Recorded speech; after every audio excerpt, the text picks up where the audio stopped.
అది నేను రేపు వెళ్ళిపోతాను కదా!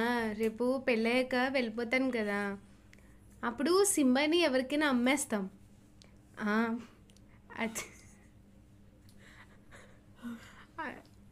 అంటే అమ్మ, డాడీ చూసుకోలేరు కదా!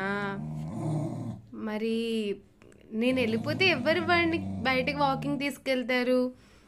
ఎవరు వాడికి బిస్కెట్స్ తెస్తారు? అందుకే వాడిని ఎవరికైనా అమ్మేద్దాం అనుకుంటున్నా. లేదు లేదు. వాడు ఎవరి దగ్గరైనా కంఫర్ట్‌గా ఉంటాడు. ఎలాగో వాడి ఇడ్లీలు కూడా అమ్మేద్దాం అనుకుంటున్నాం కదా! ఇడ్లీలు అమ్మేస్తే డబ్బులొస్తాయి కాబట్టి ఆ డబ్బులనిచ్చి మేము వాడిని ఇద్దాం అనుకుంటున్నాం. ఏమంటావు సింబు? ఓకే కదా? Are you comfort with that? వెళ్ళిపోతావా? అమ్మేసేయమంటావా? అంత దగ్గరికి రాకు, భయపడతారు పిల్లలు. వెళ్దామా?